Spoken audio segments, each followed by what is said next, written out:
Three, What? 2, 1. Hello, ladies and gentlemen, and welcome back to another exciting film journey here on Delusions of Grandeur. I am one of your hosts, but today we are going to go on about a film that was chosen by our good friend here, Crow. And did you want to tell us a little bit about the film, or did you want me to, Crow? It's up to you.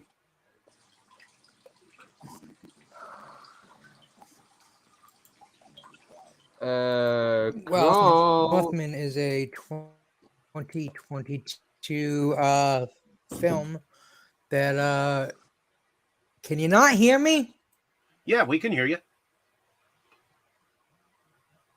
Okay, so why is he calling my name when I'm trying to talk?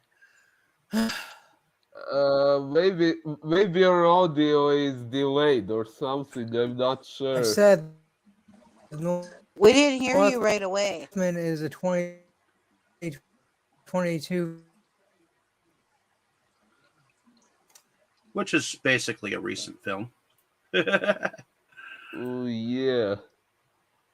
Or delayed.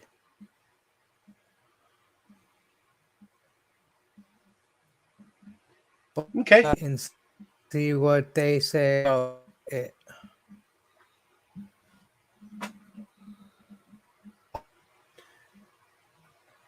It's really not much.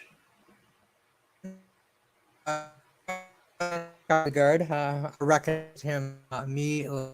Him in True Blood, and then as Lucifer in the new remake. He was really good. So he was the thing in it. It also starred Nicole, Ethan, Clay Spang, and Mm.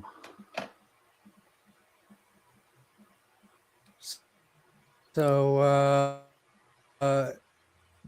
basically the story is his family death to kill his uncle that had killed his father in front of him, and then ordered for his death as well.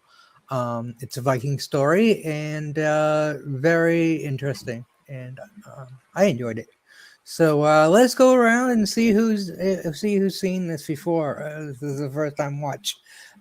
Dave, is this a first time watch?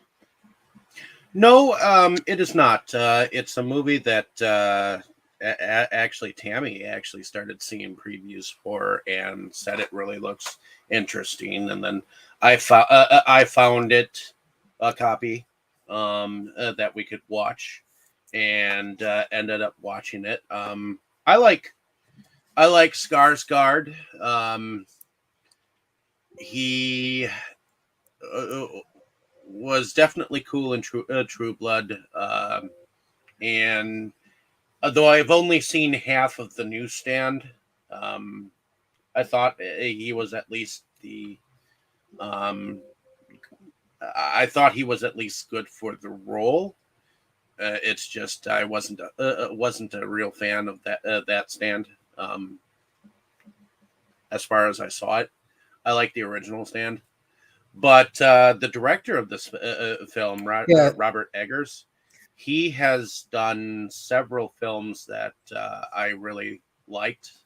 He did The Witch, and he also did The Lighthouse, which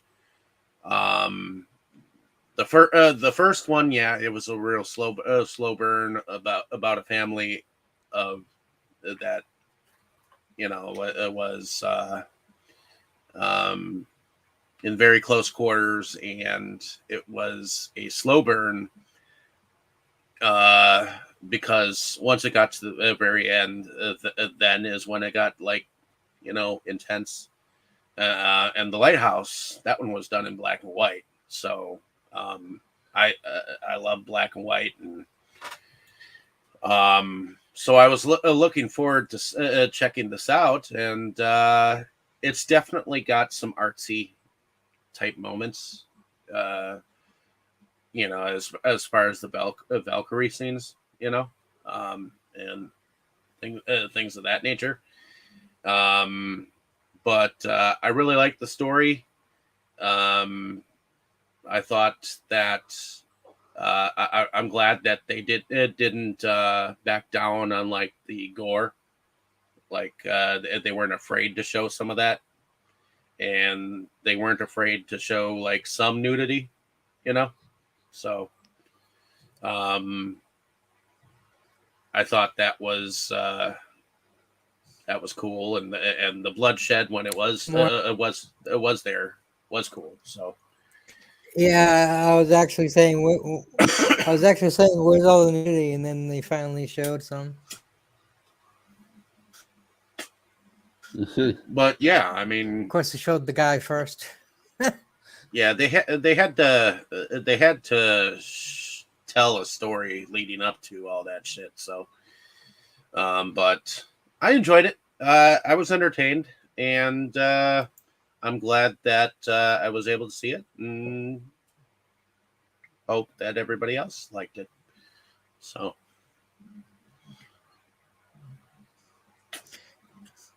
Nice. Tammy, is this the first time watch? No, like David said, I had seen the previews for it on TV, and I thought it looked really interesting, so we watched it. Um, and yeah, I thought it was really good. I mean, I liked, you know, I liked the whole plot and everything. It's just it was kind of neat, and um, it also shows the ruthlessness of people at that time too. They, you know, what he did, what the character has to go through and everything, and the things that he does that you don't expect him to do. So, but that helps tell the whole story, I guess, because I don't really think inside he was as ruthless as he had to be. You know, which we'll figure that out later because of the lady who gets involved with him. You realize that he's not, but he had to portray himself that way. But yeah, I think it was good. The the way it all comes about is yeah, full circle. So, but we'll get into that more. But yeah, I enjoyed it. okay. All what right. about you, And Boris? Boris? Well, this is not my first time watching this movie, which is kind of funny since I'm notorious for not having seen some movies that everyone else has seen. And in this case, Troll, who chose this movie, happens to be the only one who hasn't seen it before. So I Hey, can you find it. let me tell my story? Tell yours. Oh, okay, sorry. So this is not my first time watching this movie. I saw it in theaters with a friend of mine. And the movie itself is good. I cannot really complain about that. But the story itself, okay, I know it was following an old legend, but that story, the way it is, I'm not quite a fan of it because I felt it didn't really need the tragic ending it had here. I guess they didn't want to change it for the movie because it's a really old story that they probably felt they shouldn't change too much. But yeah, I'm generally not a fan of how that story ends, so that's why I wasn't really much of a fan of this movie to begin with, even though it was really well done. I cannot say it wasn't. So So yeah, we could say I have mixed feelings about it because of that. Well, as you've said before, you much prefer happy endings. You don't like it when things end on a what the fuck moment. You know. Uh, well, kind of, yeah, okay. In the horror genre, I can take bad endings if they make sense. But in other genres, I do prefer happy endings, and I don't know. In this story, I just felt as if the main character got killed at the end for no reason other than to destroy the possible happy ending.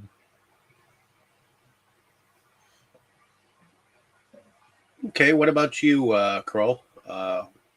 What Well, well, was this a like I first time? okay, so as I was trying to say, yeah, this is a first time watch. As Philip already pointed out, I was the only one that hadn't seen this before, and I chose it.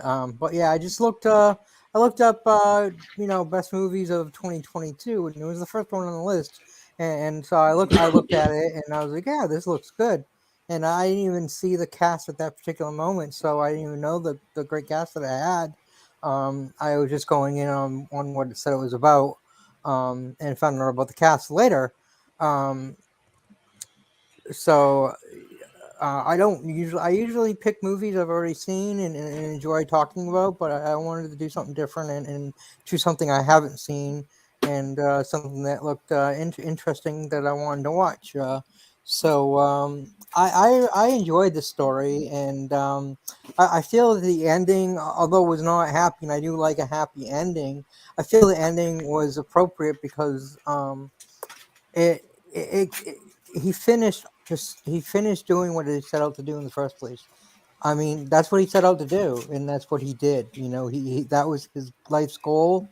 Whether it was right or wrong, and maybe he should have maybe thought about being with his new woman and children, and not continued the the revenge, um, especially where revenge meant killing his own mother, even if, in my opinion, she might have deserved it.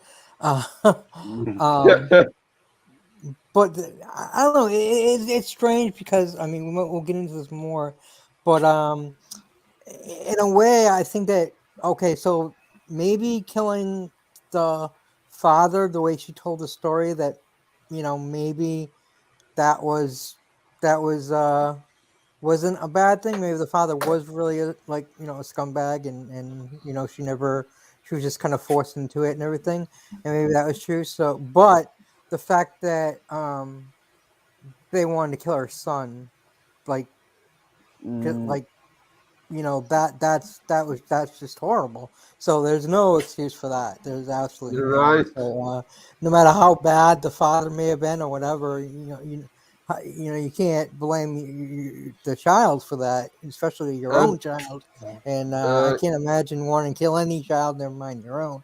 So yeah, I definitely cannot side with her. And I love Nicole Kidman, and she doesn't typically play the villain or the bad person, but yeah, she did really well. Really, as much as I love the actress, I really hated the character, and I wanted to see some redeeming qualities, but at first when I heard her story, I'm like, oh, but then I'm like, wait a minute, yeah, she did have him killed, like they wanted to kill her son, so I'm like, so any redeeming quality went right back out the window for me, anyways, and so it is a tragic ending, but like I said, he did set out to do what he planned to do, and it cost him his life, and unfortunately, um, and cost him Well, his she even his tried to woman, use lust his against him too. Like, oh, his woman lost her love, and his future kids lost their father. And yeah, that was definitely another scene that was quite disturbing when she kisses him, and not like a mother who kisses a son. She kisses him passionately, and, Uh, seems like he might have like been kissing her back too. I don't know if this is more normal in that time period, but certainly not now. So it was definitely disturbing. I mean, we've seen in Game of Thrones brother and sister, and that and other stuff, which is disturbing enough. But I think a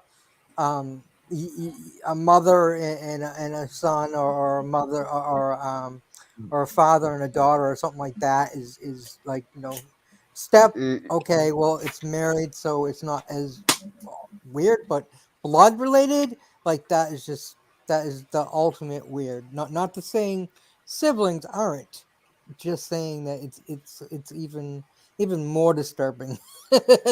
In my Kind of, opinion. yeah, and also all those things she did also make me wonder if the whole story she said about the father was even true, that he raped her and that he forced her into the whole thing. Like, we only got Yeah, her word about it. She could have as well been lying, as far as we I know. mean, in the beginning, when he's in the room with her and they're talking, it feels like they're two people in love, like like she's his queen and she loves him. So I didn't see any hint of her being bitter, or being forced there at all. Um, but so yeah, I No, don't I, think I agree with you, Kroll. It didn't I don't seem think like she she was was. forced or anything. It seemed Yeah, like I she think genuinely she loved him. yeah, When he I got don't know back, why. I don't know if her she ended up being in love it too, almost seems like she and was other putting and on then an she act, maybe on at the beginning, yeah, and we didn't realize it. yeah. I don't know. But anyways, so I'm a little shy on the story. So you want to bring us into the story, Dave, and I'll cut in where you remember parts of it. Um, Sure. Um, all right. so we have in the beginning of the story, we have a young son of a king. Um, Let me just figure out what that king's name is Uh, again. They oh, call him King Arvandil War Raven, mm, which I guess is partial nickname, partial Viking name of him, and that is played by Ethan Hawke, who, if you don't remember, the last technical role that we remember him for is the Phone Black booth. Phone, Oh, black phone. Yeah, that's it. Yeah, yeah. as the grabber. He was definitely an why evil the bastard in that one. Yeah, why does a hawk play a raven? but Because it's yeah, acting. because it's acting. But you have an interesting play of characters here. I mean, you've got the father king, who is trying to bring his son up right in their rights of beliefs, and I believe that there is a brother who evidently is mad at a certain situation that or at least some certain people that the king has brought into the court, but I do believe that his brother brings in his own child, supposedly to calm him down. You have that, you know, and then after that, um, the son goes to have a ceremony of become a man, basically. Um, and that's an interesting thing because they go into to like this like cave like dwelling where I Yeah, do like. yeah, it is interesting that they worship Fenrir, um, as well as Freya, there at least in the storyline. So Fenrir is like is a wolf god, from what I know of it. Fenrir is also in the Harry Potter they used him as the lead werewolf, which is similar to a wolf, obviously. So it's pretty interesting, I think, of how they did that, and they were acting like they were wolves, and then they turned from wolf pups into men, instead of boys into men. So I thought that was interesting myself. What did you think? What did you think, Tammy? Well,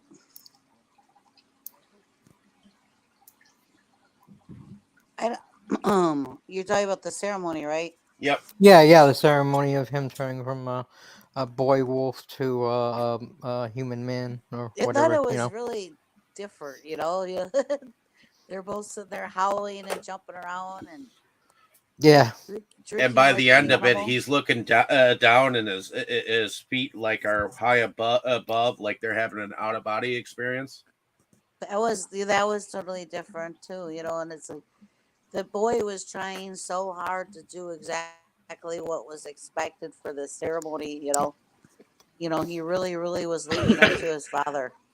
I love how the idea of what it is to prove that he is a man. The first thing the father does is he lets out this big ass belch, and then the kid, the son, to prove that he Farts. is a man, he farts.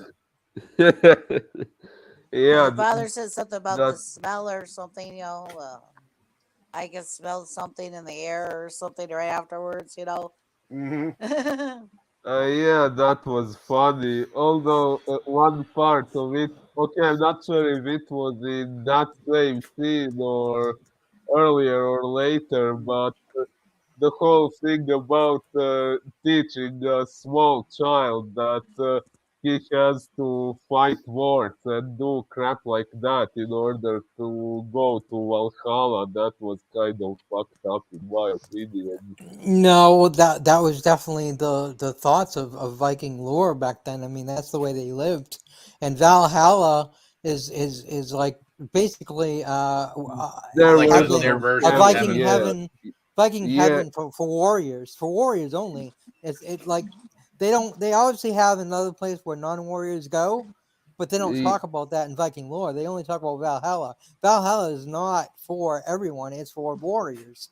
So it makes 100% sense that for him to go to Valhalla, he has to be a warrior because farmers or whatever, everyone An else don't go to honorable uh, Valhalla. warrior. Yeah, And exactly. yeah, but So doesn't that whole concept just reek of brainwashing children into fighting that wars that's and killing that's that's people and crap? now. That's now. Yet Uh, maybe now you could say that, but then no. It was their tradition.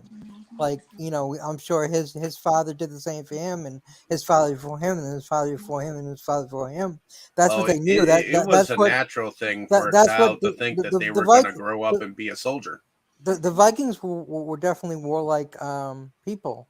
Any watch any story on Vikings. There's always wars, whether they're starting the wars or wars are coming to them. Either way, they definitely were very warlike, and they definitely did a lot of exploring. They were And considered barbarians in their war style, but they were fierce. You know, very very fierce, and they even outnumbered, and you know that they could win because of how fierce they fought. They fought with all their might. They 100% believed in their right to war, in their beliefs. So they had the passion and everything behind them, um So I mean, I understand in looking at it from today's society, I can see what you're saying, but this isn't today's society. This is a long time ago, and this is their traditions. Now we've evolved, and even Viking lore. I mean, there's still people that are considered Viking. I think Skarsgård is I think he's definitely of that area, and he could have possibly been descendant from Vikings as well. I know I'm from my grandfather's from Sweden, so I probably have Vikings in my ancestors as well. I mean, obviously I'm not warlike at all, quite opposite, but it's probably in my family as well. So it's just that those were the traditions, and those were the times then. Wars were fought all the time then. But wars weren't like the wars are now. Like wars now are mass destruction and are of killing just mass people, and those were wars usually fought with men on a battlefield. Of course, there's ones that they just go in and they raid villages, and some kill women and children and some do I not. did like how they Um, started the film with the longboats, and yeah, yeah. you saw them go in on the longboats. They're Uh, definitely known for their seafaring as well, and they're not just they're Vikings are warriors, but Norwegian, right? yes, I believe so. yeah, I'm Norwegian, Norwegian. Sweden, and So other you such. might have a little Viking in you. Well, my last name is Norwegian. It's supposed to be pronounced Strande. Yeah. So yeah, my mother's maiden name was Lyman, so that's Swedish. Like I said, my grandfather was from Sweden. Um, and yeah, Ooh. so I got like English and Norwegian from my dad, and Bohemian and German from my mom. I got a whole mixed bag. I'm a friggin' mixed. I'm a mutt. So, but I know I'm 25% Swedish. So other than that, I'm a mutt. So, but anyways, back to the stories. Like I was saying, I know from looking at from today's point of view, it seems their ways were barbaric, and yeah, they probably were. But again, that was more due to the time, and at least, like I said, for the most part, the fighting was between men, and was between for the rights of land, or the other such things, and now we just purchase land, and it's much it's not as bloody, but this is the way they did things, and it was just tradition, and I mean, I think it's good to have tradition. um Maybe not the wars tradition, but Maybe. again, this was then, and this is now. So it's perfectly normal then to have that, and perfectly normal for a father to teach his son. And I think with Vikings, not just a son, but if he had a daughter, he would teach her too, because women could fight too, because they were war maidens. They were Viking lady warriors as well. And the famed Valkyrie, which we see in this story, were women that rode on flying on Pegasi, on flying horses. Is known as Ooh. Pegasi, and the Valkyrie is there's all kinds of great stories about Valkyrie. So those were women that worked directly under Odin, the king of the Norse gods. So yeah, I've watched a lot of it. I really enjoy the mythology of Norse. My favorite is Greek, but I'd say Norse is probably my second. Even Ooh. though Roman is a lot like Greek, for some reason I'm not as big a fan of the Roman, but maybe that's because I wasn't really a big fan of the Roman Empire and everything it stood for. I viewed the Roman Empire as definitely as bad, um, just the way they did things. So, but I've Yeah, always the found it Roman very. Empire always reminded me of like the middle aged version of Nazis. Yeah, I mean, I don't think they Actually, were. the I don't think they're as The bad as Roman Nazis, but yeah, I get the that. I mean, Roman Empire was before the Middle Ages. I know. In the fall of the Roman Empire, what was but we know the we know what he meant. You know, even if his timeline was off, we know what he But meant. since you mentioned the Greek mythology, if you give me a moment, I'd like to show something. No. Up. He's gonna strip down nude and show us a statue of David. Definitely pass. Even though I like to see his sexy legs, I'm just not up for it right now. uh, Sorry, I had to take my earphones off for a moment. What did you guys say? What did you laugh at? Never mind. It's better I don't explain it. What did you miss I'll it? explain afterwards. Boy, did you miss it? Okay, I'll check it out later. And what I wanted to show was this little statue I have. If you like the Greek mythology, do you know who this is? Is that Aphrodite? Aphrodite? Yeah. That's my favorite. That's my favorite. Oh, nice. I found her at a local antiquity fair, which happens on the first Saturday each month. And a while ago, I found this statue, and it was really cheap, like 50 Croatian kunas, which is like I don't know, like $7 or so.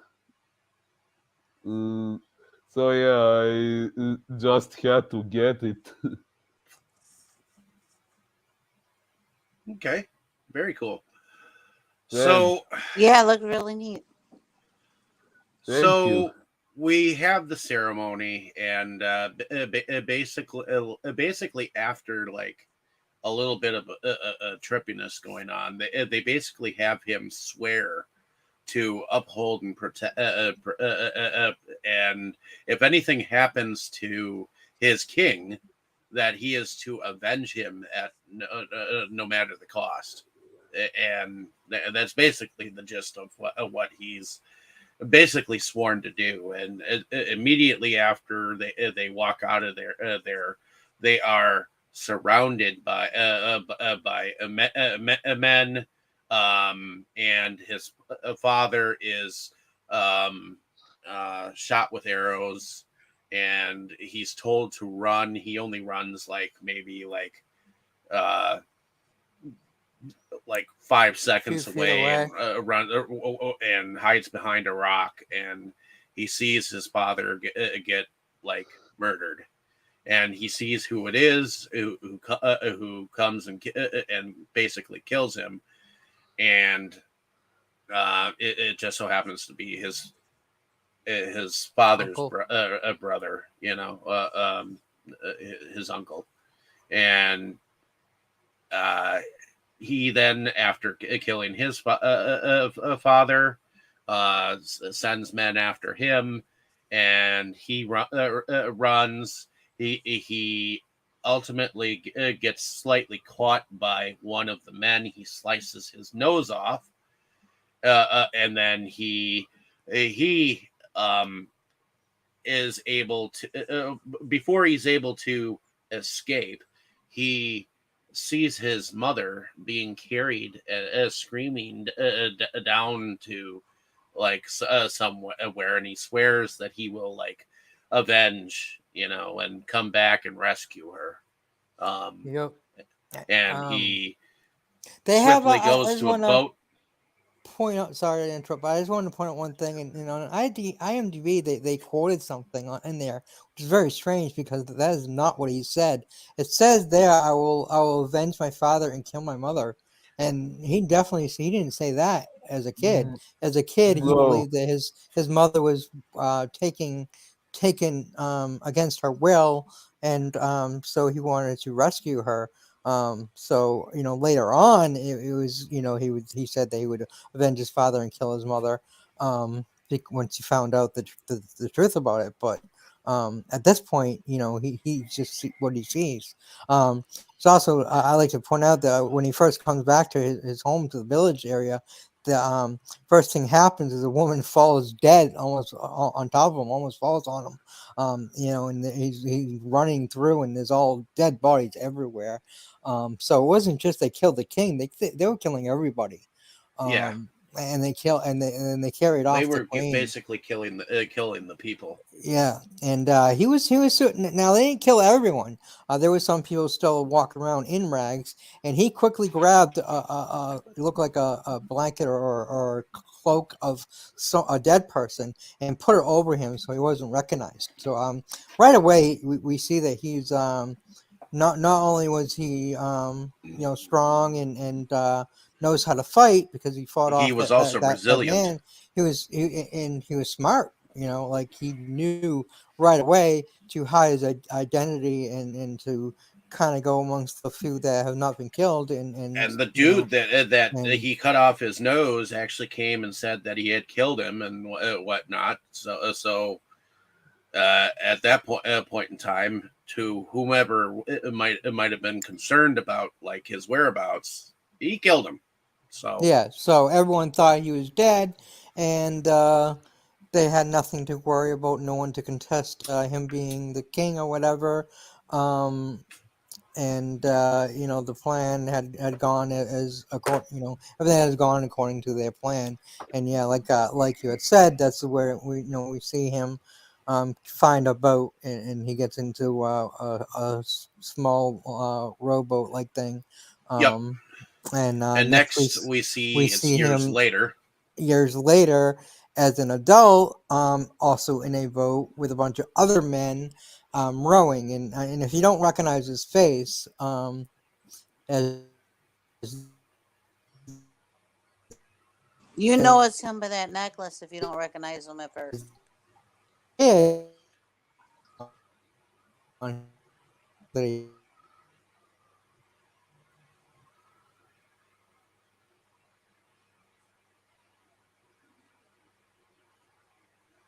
you were saying something, Tammy? Mm. I said if you don't recognize his face at first, you can recognize him by the necklace. That's what I said. Oh, well, you cut out, so I didn't know that's what you said. Yeah, you cut out to Oh, most of us. Yeah. yeah. I noticed my everybody It's looked like lagging. everybody else cut out, so I knew it was me. So Uh, yeah, I know exactly where it cut me out though. Yeah, that's what I was saying. If you didn't recognize his face as being the kid, because I think they did a great job with casting. The kid did look a lot like Skarsgård as a child. Um, so I think they did a great job with casting there. And like I said, when I looked at the face, I'm like, okay, he looks super familiar. Where I know, and I'm like, oh, is that Skarsgård? Um, and I looked it up. I'm like, oh yeah, it definitely is him. And I thought it was him. Now Ethan Hawke, I didn't realize it was Ethan Hawke, but I knew I recognized him. I just couldn't place where I knew him from. They did really good with the makeup and stuff, so I couldn't really tell it was Ethan Hawke at first. Now in hindsight, yeah, I see it, but yeah, I didn't realize it until I had looked up Skarsgård and saw that Ethan Hawke had played the father. I'm like, oh, okay. And the mother, I did not realize. I didn't even notice it was Nicole Kidman at first either. Not in the first scenes. Later on, yeah, I recognized her. But yeah, so it was very interesting reading that. I did recognize Willem Dafoe right away. I don't think. I mean, it's surprising I didn't recognize Nicole Kidman because she's probably the same boat as Willem Dafoe that you're very recognizable. But yeah, I definitely recognize Willem Dafoe right off the bat. He's been in so much lately. It seems like he's I know he was. all over the place. He's in he's He in was. he's in Marvel. He's in DC, and now He he's shows in up like in a lot in of this. And places. yeah, he's just he's all over the place, multi talented, and I got to think that I know people that they act in their jobs. But I wonder, I think that some people take jobs because they like this type of story. And I like to think that he's a fan of the stuff that he's an actor of. Until I hear differently, that's what I choose to believe. Well, Because I love all the stuff that he's in. So he got his own zombie head in this in this movie. I mean, what the fuck, you know? Um, but yeah, because when Skarsgård's character comes back and he um goes to like the witch of the village, the and dude's I love to carrying point his out like fucking head, you know. I love to point out that the witch in this is a male. One of the very few times where they actually show a male being a witch, because witch just means wise one. It doesn't mean female, it doesn't mean anything else, it means wise one. Well, he was more So, of like a shaman. but he was a witch and he called him a Yeah. witch, and that's my point, is that men can be witches. I'm a witch. Okay. And so you hear a lot, like you say, oh, female witches are witches, and men are the warlocks, and I try to correct people, and it's really nice to see that a story, especially done in Hollywood or whatever, actually got it right. Because they don't get a lot right, especially with witchcraft and witches and everything. They definitely don't get that right. I mean, I enjoy the bad guy witch story as much as the other person, even though I know it's fake and it's nothing to do with real witches and anything to do with my religion. But It does appear yeah. that the warriors that he is with now are a fairly similar tribe to that to his which own. to his own because when they gather together after that big huge fight, they talk about wolves and shit like that when they're around the campfire. But this battle scene, this battle scene is kind of cool. He's using an axe to get up this fucking like wall, and immediately after he like axes someone over the side of it, he drops down on top of someone that's on a horse, like inside the wall, the breach of the wall, you know. So Yeah, it's definitely great choreography, and there was one moment where he was doing something where I don't know, the way they filmed it, it looked completely fake. Um, it's just one moment, that you could blink and miss it, or just not notice it. But I just, unfortunately, I noticed it. Maybe listening to everybody else talk about things, I'm getting more in tune to watch for stuff like that, whether I mean to or not, because I just like to enjoy stuff, not nitpick it. But yeah, I definitely noticed that, and it just felt really, really fake. One of the scenes where he's fighting somebody, and then most of the rest of the movie is fine. The rest of the movie is fantastically done. It's just that one moment just really felt like it was very cheesy and very like. I've seen better stuff in B-rated movies, so yeah, it was definitely very, very like home video quality, if you want to say. Yeah, so I just want to mention that one. It was right around that. It was right around that. It was in that scene, that first battle, that battle scene right there, somewhere in there where he's fighting someone, and it's just I see that, and I was like, oh man, what the hell, And I'm glad that was it. Like there wasn't anything before it and nothing after it. It was just that one little part of the scene and that was just really amateurish. did you see And that they gathered all the children and then burned them alive in that hut? I yeah, mean, they kept whatever women that they could even probably. the baby, even the Yeah, babies, even the baby. they were taken. I love that one woman that was That she's old like woman. down on her knees and she's like begging, and the guy's over there, and all of a sudden she comes up and stabs him. Like I said, the women were not like timid in other places where the women didn't fight. Viking women fought. Viking women could be were warriors as much as the men were. We didn't really get to see the warrior warrior women much, except for the woman that he ends up falling for. I mean, she's somewhat of a fighter, um, but other than that, we don't really get to see many of those in this story. But if you ever watch Vikings, which is a awesome TV series, awesome TV series, and they have great. They're called Shield Maidens. That's what they called them. Um, because they fight, but they're supposed to be more fighting for defense than for offense. Um, so they're shield maidens. That's the title of the women that fight. Now, not all women fight, but just like not all the men fight. Some were farmers and stuff like that. So, Uh, yeah, yeah, although definitely. their tradition was centered around being warriors and something. They never looked down upon the farmers or anything else. You never see them like looking down upon them, or anything. They just they were definitely a huge warrior, like people, and believing in Valhalla and everything, and I'm sure the farmers and stuff like that had their own beliefs, and they probably didn't follow Odin and stuff and Freya because they weren't the warriors. Those were warriors, and Okay, you know so the actress who played the woman that was his Anya. love interest, yeah, she played in The Witch.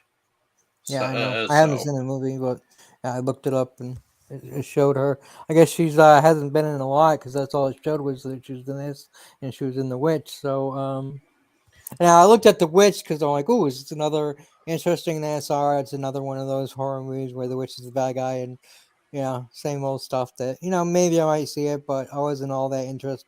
I wasn't. It didn't make me go, oh yeah, I definitely want to see it because I've seen that. I always do that. That's what they always do. I she want to was see. also in. I want to see something where the witch is good or the witch is not. Like what they Hollywood usually portrays them as. It would be nice. More like Charmed, where they're good. Charmed was Uh, great because it showed witches being good, which is what uh, we are. Or no, there that's is right. this TV show, Chilling Adventures of Sabrina. Oh, I love that show. I It love that has show. both good and evil witches, but I wouldn't yeah, say that. In that show, they were basically all satanic, um, which uh, was y- weird the way they did it. Definitely weird. yeah, Um, yeah, but they weren't all bad, even though yeah, they were mostly satanic in the first two seasons. In the second two, not so much. Uh, I don't know. I mean, I guess Sabrina wasn't really satanic light, even though she was like the daughter of Satan, whatever. uh, But um, yeah, I really loved it. It was definitely a twist on the story. I mean, I loved just the original Sabrina in the '90s. Uh, uh, those were awesome. But those were lighthearted sitcom, fun show. Where this was a lot more. Um, definitely not your typical, not a sitcom at all. My daughter actually loved it too, so we had that in oh, common. We were both very upset when we found out it was canceled. Mostly due to COVID because of the delays with COVID. They just couldn't afford to um, keep putting off the production as long as they had to put it off because of COVID, and it made them have to cancel earlier than they had planned to. So What yeah, show was this? Chilling that, Adventures is right on Netflix. Ah, It's actually in the same universe as Riverdale on CW, and they had planned on doing a crossover, um, and they never got to it. unfortunately. But it would have been the first time crossover between two different cable stations, or between a cable station, streaming site and a cable station. Um, we've already had a different network crossover with Supergirl and the Flash.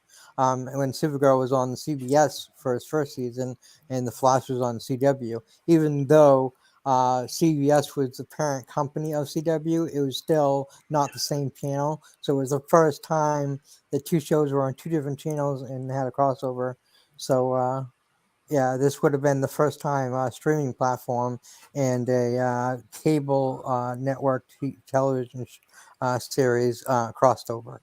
That would have been great. I mean, Riverdale gets mentioned in Sabrina, and Glendale, Mass, which is where Sabrina is from. That gets mentioned in Riverdale as well. So they have references to each other, but no actual crossovers, unfortunately. Okay. Well, back to the movie. I believe we mentioned the fact that they burned the children. After that,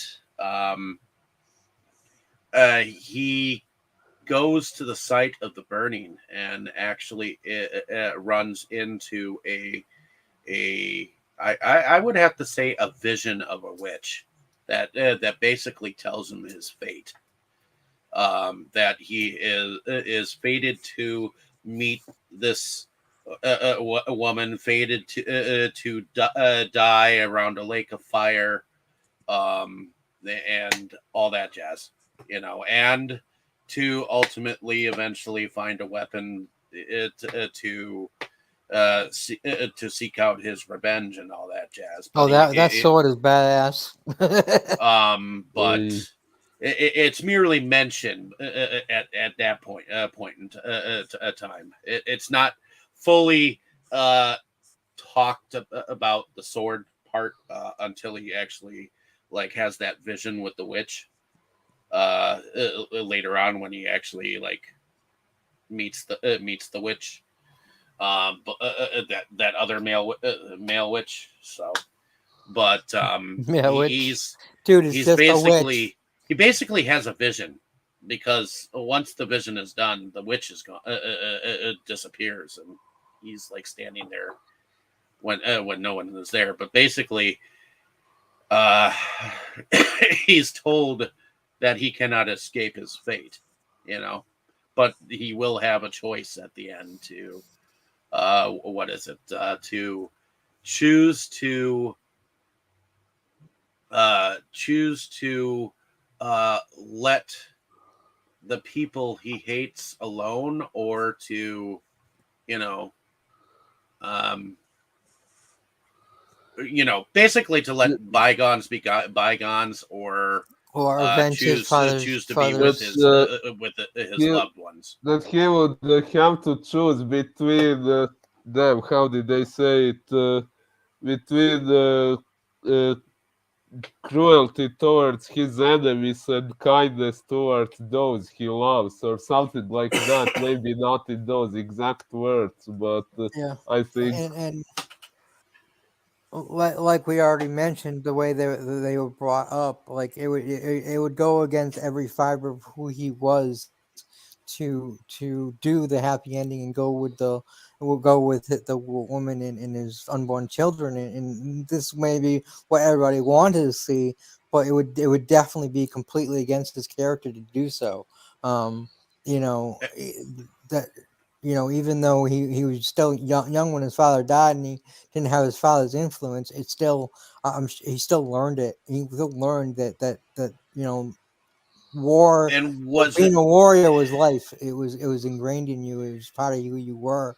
and was it here, or was it in his original vision with William Defoe's character, that he sees this tree of all his ancestors, and that was the first vision. okay, That was the first because vision. I thought That that that was that wicked was cool. that was really interesting. when it says, yeah, because that's what his father's in that part, and he's like, his father's like, see the visions of the of the kings. And at first you see just skeletons, and like, you keep going up the trees, and then eventually he sees his father, who's not a skeleton, And he hanging, sees and himself then he as sees a himself warrior as a later on. warrior and as an adult, as a king as well, which we really don't get to see him become king at all, unfortunately. But this is what should have happened. But again, and like to say in many tales, the future Yeah. is not written. So even though Well, this was the this is the future way as it was being shown at that at, present at that time. at that particular moment, but Yeah. anything can change a course, and that's how what I love about like the Flash. Not to get off the subject again, but you know he can change and have different timelines, and there's different timelines, and they do the same thing with Star Trek and Star Wars as well. The different timelines, and things change in between the timelines stuff. And I always love that stuff as well. But yeah, go ahead. But yeah, so after the vision that he has of that witch, and I thought that witch looked like very cool. I mean, it looked like out of this world, like otherworldly, you know. Hmm. And it was shortly after that vision that he was talking with another barbarian, how they were talking about this king's brother that had basically killed the brother for nothing, and now they were just shepherds, shepherd farmers. Right. And that is when I think he in his mind he was going to he decided that he was going to go and enact his revenge. So he cut his hair, and he dove into to the waters. Yeah, well, before he did that, he branded himself as a slave, Yeah. and then he dove into the waters to basically make it seem like he was a slave. And he dove into the waters and found his way onto a slaver ship, which just so happened to be carrying the woman that he was Olga. aforementioned going to be with. You Olga. know, Olga. Yeah.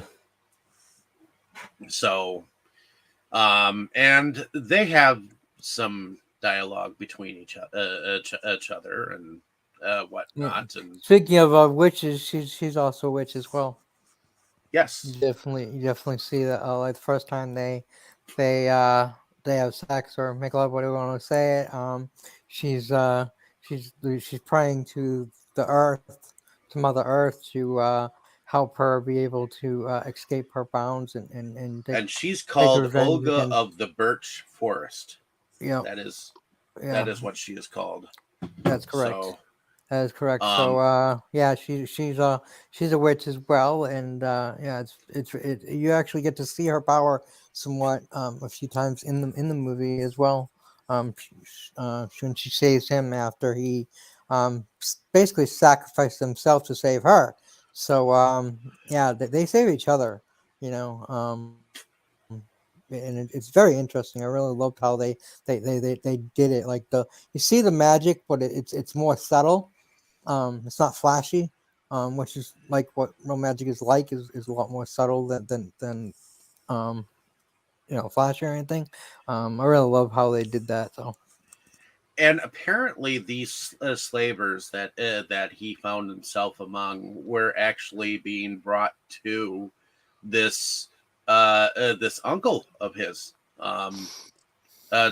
to be part of their slaving stock, you know, that they had on the farm or whatnot. And you see the uncle, he's a little bit more grizzled, but he has his firstborn son, which I think was that baby that we saw being brought in from the beginning. Uh, and he is his firstborn, and he's kind of an asshole dick, dude, because he treats the slaves like slaves, and he has no compassion. He's got some droogies with him too. Like he's got some dudes who like to suck his dick or something like that, you know. But you know, I get that about the dudes. Like they're his comrades, you know. So Yeah. and they're close enough to like, you know. But in anyways, so I believe he's told he is talked to by his uncle, and I don't think they recognize him at all. No. He is basically said, "Well, I guess Well, we'll have his to learn uncle to trust you." and his stepbrother. Okay, so his uncle and his stepbrother, and the stepbrother, like I said, he's kind of a dick, Oh, but he's definitely a dick. So after everything is said and done, he's basically says, "Hey, you got to earn your keep, and you got to earn our trust, and all that jazz." And it seems like the uncle has an eye for his lady friend Olga, right off the bat. Like he's like checking her out and shit, like before he even sends her like to the kitchens or whatnot. Well, yeah, that's why he said, he said keep her hair long, and he said something else about her, which I didn't catch what it was, but you definitely knew that he wanted more than her just to work in the kitchen. He wanted her under him in bed. Even though he had a wife, but that was also their tradition. Which Then is keeps the that story going about hate for the uncle, because he's starting to like oogle his girl, so well, she's not quite his girl yet. Like they're still kind of getting to know each other, but they are kind of like he does kind of like have that relationship like right off the bat with her, kind of like he's friendly with her, so yeah. but Well, we do have a scene like when they first meet. He's going in to get something that he had lost, and she says to him, "Will you find me if you lose me?" But he never answers at that point. So it's obvious like she already considers them like a couple or in love or whatever, and he like the typical man doesn't want to show his emotion, but he doesn't say anything. But then we later see him coming back for her, as she points out that you came back for me, and then he goes, "Where you lost?" And oh no, she says you found me, and he goes, where you lost?" And then of course he does come back to save her later on from that as well. So you definitely see he may not well, yeah, but express his feelings, but you definitely see that he cares, and just like when he saw his uncle betting her that first time, and you saw the way he had the sword and the way he looked, like another reason to kill him, like you were saying. So he Yeah. actually had seen his uncle betting her as well. So well, and also he also does a layout of like where everybody is, like he finds out yeah, like where his mother is, and how her situation is, and he still thinks that like she's like you know a a captive. kept woman, That you know. she feigns love for him to protect her son, um, and that makes our sons, and that makes complete sense. Um, Correct. but And well, later shortly after we find out. that, and after we see him actually do some like workloads of like uh moving rocks around and this and that, we see him get asked by his brother-in-law if he can fight. No, And stepbrother. Stepbrother. That's what I said. I thought I said stepbrother. No, you said brother-in-law. You said brother-in-law. Stepbrother. Mm. His he gets asked if he can fight, and he says yes, and they go on a slight Well, actually, pilgrimage. first he doesn't answer, and they have to ask him again, and then he just nods his head yes. Yeah, but Yeah, then they they go on a play some small kind of pilgrimage. they play and they end up playing some weird game where they all have these like clubs, and they're chasing after the game. It's kind of like hockey and football, but even more brutal than hockey. It's like it's like Quidditch on the ground. They hit the ball and they have to hit the post to get a point. Um, but yeah, they beat each other with these bat club like things. And matter of fact, when he first sees him, he asks what that is, and the other guy says, "Oh, you don't know what this," and he says the name of them, which I forgot, and he says, "You'll know not too much of them by nightfall." And Tonight. his So younger brother ends up watching this whole spectacle and is rooting for him, actually. No, he's rooting for the other guy. He was rooting for the other guy, the one that almost kills him. I thought he was rooting for him because No, by he the said end, because he's my favorite. No, you could tell that the other guy, the big brute, always wins. So he's like he's his favorite, and then he comes in there, and the guy knocks him down, almost kill him there, and then he goes kill him. yeah, but to me, it looked like he was rooting for his brother. Okay, well, that was on the field. I explained why it's not that way, but okay, you can still think your way if you want. Because he brought Well, when he let's get brought other the ball, opinions he here. brought it to.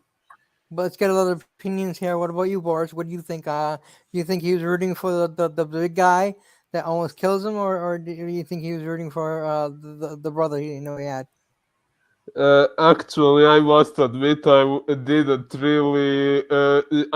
really pay that much attention to that detail, so I really don't know. I Okay. just saw Tammy? they were all beating each other and stuff, and I was wondering what the hell was going on there. Okay, Tammy. I'm with Boris. I wasn't really paying that much attention to that. All right then. I guess we're in an impasse. The other two people weren't paying attention to their movie. So But I mean, like I said, I got my. I'm not sure exactly why you think he was rooting for the main Well, character or not. because he ran the ball towards the goal that was the brother's goal, and the dude turned around and tried to stop him and clocked him. That was not his goalpost. That was if he was rooting for the other guy. So No, I don't think he was rooting about scoring. I think it was just what the guy was doing, not what he was scoring, not about scoring. Because okay. he even said when you woke back up, like, did we win? Like when they thought he was dead, and they're like wake up, wake up, wake up, and then he opens his eyes and says, did we win? So yeah, I don't know, but either way, it was a great scene. I mean, he ended up rushing in, and the big brute knocks him down so hard that they thought he was dead there, and then actually takes the club and he's gonna smash the kid's head in. Like, he doesn't care at the kid. He's gonna smash the kid's head in. And Skarsgård's character just blocks the attack and attacks him and ends up killing him. And he does it with such fury and passion that it's like Well, yeah, he head you bashes can the tell dude in. you can tell that that the kid like kind of means something to him. Like we know who he is, but nobody else knows that he's related. That's actually his brother, his half brother, and that he's protecting. But he definitely does it with passion, and he kills the guy. And then he ends up. We have the scene where his other brother, stepbrother, comes to him and basically tells him that he's going to have more privileges, less work, and he'll even have a woman, and he can even have that woman that he's been eyeing because his father has found her to be trying or something like that. I think he said. I So he also want and to mention the so Raven. but then he mentions, then he says that he'll never be free. He'll always be a slave. And then he's just like, yeah, yes, thank you. Which is what a slave would say. So he acted the part until the point where he decided not to be acting the part anymore. But he's very good undercover as a slave, and acted the part very well. I do have to mention that when that second witch, the one that appeared at that burned down place, she told him to follow the Raven, and the ravens in here were fucking beautiful animals, Oh, definitely. creatures. And when they show up from time to time, I love that. I love the murder I, near the murder of crows near the end. That was really awesome. although I have to say, the Ravens reminded me of the second Omen movie. But these were beautiful creatures, and because his father, the king, was one of his nicknames was partially Raven, Yeah. So Yes. I think that it was his spirit that was helping him, in Possibly. a sense. But ultimately, once he meets the third witch, which is the guy that's holding the old witch's head, which that thing is fucking freaky looking as all hell. That head Oh, that he's holding, and then the voice that comes out from him is William Defoe's voice, and he's basically told about this sword that I forget what they call it. draw on them how to pronounce that word. Drauger or something like that. Anyways, it's Not it, sure if I pronounced it correctly. the sword of the undead is basically what it's basically called, or the basically, and it's being held by a dead guy. But when he actually goes and like retrieves it, um, it's like he has like a small spirit vision, because Uh, he takes it and the thing wakes up and it starts slashing at him. He has to fight it, and he realizes that um, when it steps into the light bothers him, and it just so happens to be the moonlight. The moonlight shining down through wherever they are. So uh, there is a little bit of a battle, and it does look they're making it look like it's going to beat him, but um, he makes it step backwards into the light, and that's when he like takes its head off. And I love this part. He takes the head off, and then he takes the head and sticks it by its ass. Did you see that? And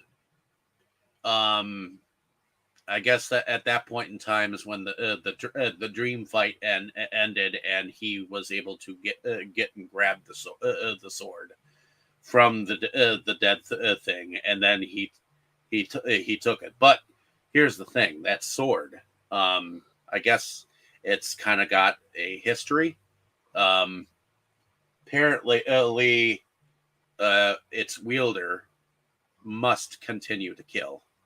Um, and it's got a thirst for blood. So that's one thing that is kind of with it. Did you want to add anything to that, Kroll? Ooh. Kroll, you are muted.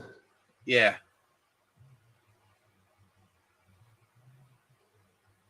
Hoot hoot, Kroll. Did you want to add anything to that, Tammy, while Kroll comes back or whatever? I don't know what's up going on with him.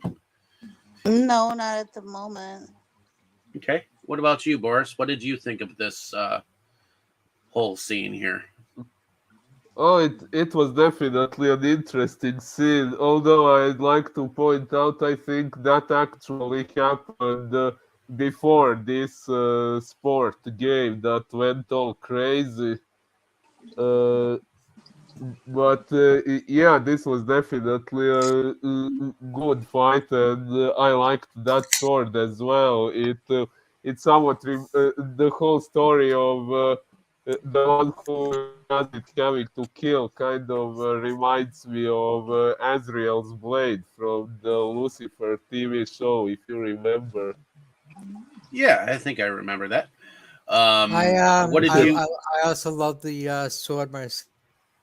I thought it was just really badass, and the story was really good. And I love they extend the sword itself was bloodthirsty. It reminded me of Dungeons and Dragons, where you would get you actually got weapons that had bloodthirst and things like that, or other stories where weapons had intelligence and sometimes they were considered like evil because they thirsted blood. Well, swords, that's what swords made for, right? And so it was just made for what it thirsted for what it made for. Unlike some stories, there's even weapons that the more blood it has, the more it becomes stronger. It becomes, it like powers it up, which is not quite in this story. But I bet if they have a video game based on this story, they would definitely have that in there. That would be really cool. And I don't know if there is a video game based on the story, but if there isn't, let's get on that.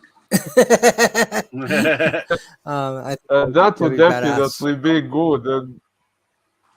And in my Yeah, opinion, if definitely. they ever did make a game, they should at least make two different endings, and one should be where he manages to kill the uncle without getting himself killed. Oh yeah. I think one of the best scenes in here is when he actually gets the sword because the thing wakes up. Yeah, he's got to fight it. He finds out that it has a weakness, and then he like earns the sword. So it's kind of badass. Um, but Yeah. It is in badass. any case, so he ends up having a moment of wisdom shortly after that because he's about to hide the sword, but then he overhears, you know, uh, the uncle and his men like nearby, and a dog is trying to give him away. As soon as the dog sees him, he like howls, but he gurs at it. I love that. The fact that he can like speak dog, um, and it basically makes the dog whimper, and he's so close to being like found out, but he's able to get up top the roof and put the sword in a safe place, and he's like, until I'm gonna have to put you away at least, and act like nothing's happening until I have use for you. But it's like he's talking to the sword. So but I guess it's shortly after that he begins to fuck with his uncle. Um, and I think he kills 2 guards at first, and the way he like apparently like nails like how they end up outside that fucking place. It's unnerving, you know. The way when they find out about the men, their like bodies are like naked and nude, and they're like Yeah, that yeah, nailed to the outside of the reminds building or me- whatever. his stepbrother's friends. Yeah, his that stepbrother's reminds friends. me of something. Um, That reminds me of something hilarious. I just need to share. Uh, when I was hello, can you all hear me? Yep. yes.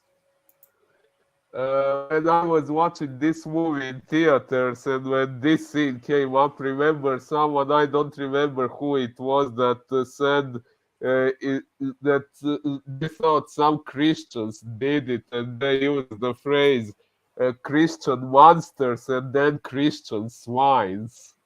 When they said that, Yes. I found those phrases so hilarious. I started to laugh in the theater, and when they said Christian swines, and I almost pissed myself laughing. And then someone who heard me laughing in the theater threw back at me, "What the fuck is funny?"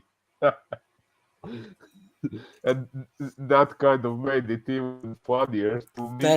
That is funny. Or yeah, I laughed myself. I was at home watching it by myself, but I definitely chuckled.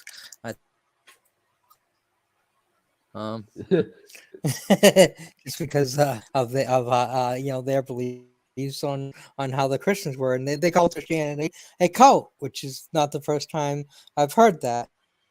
It was a cult, and Yeah. And yeah, I was watching the movie with my friends, and actually one of those friends, the one who actually wanted to see this movie the most, he is actually also a lot into the Norse mythology and so on. And yeah, he doesn't like Christianity too much either. So when they said in the movie, when they said Christian swines, my friend also started to laugh, and so did I. And maybe I was laughing a little bit louder than him and than others. And then some random guy there shouted back at me, "Now what the fuck is funny?"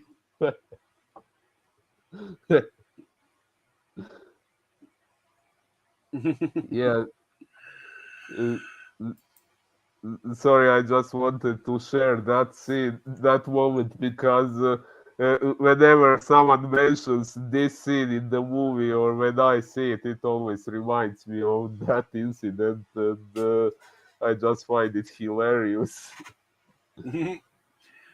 But yeah, so at that moment, that disturbed the uncle and and his son and his brother, and so I believe that they actually have what is considered like a wise woman, or a woman that seems to know about like certain things religious wise, where they seem to think that they need to sacrifice something to appease the gods.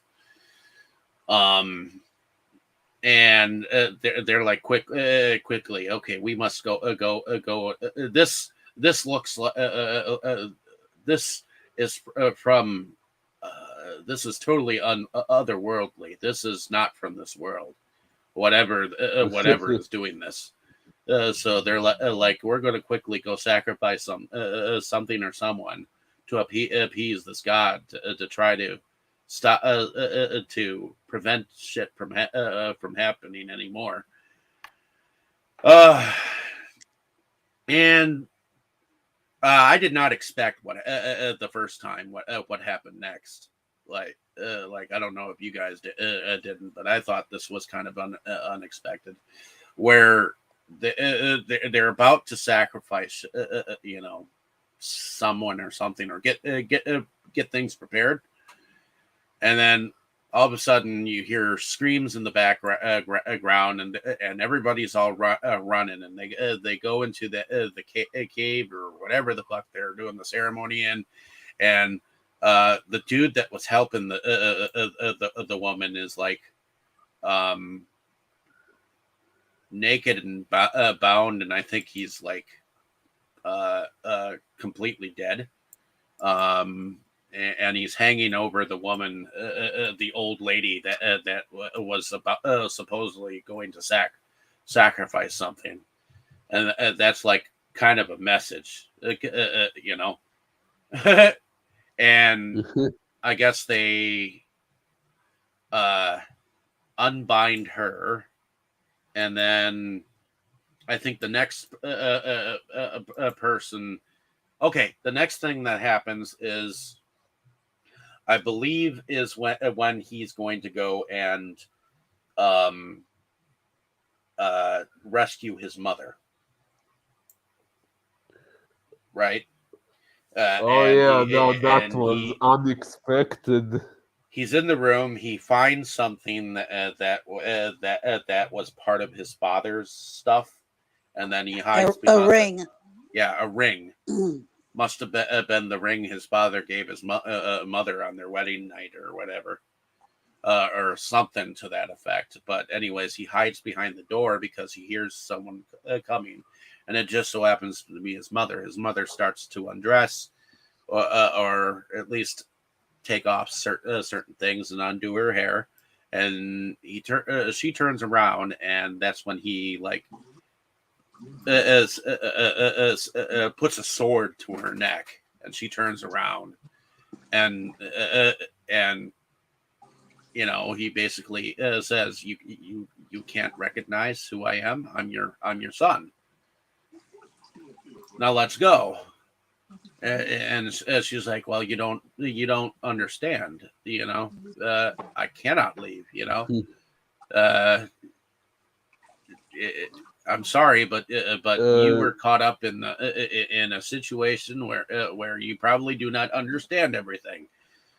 And then she pulled back her shirt, showed him the brand, that she was a slave at one point in time, and that she was in a loveless marriage, and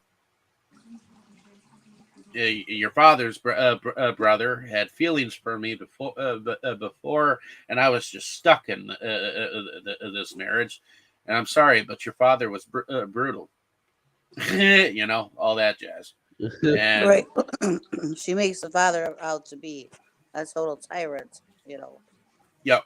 And that's not what he thought. Like he thought that the way Leia looked to him, she was like struggling with, and she was struggling.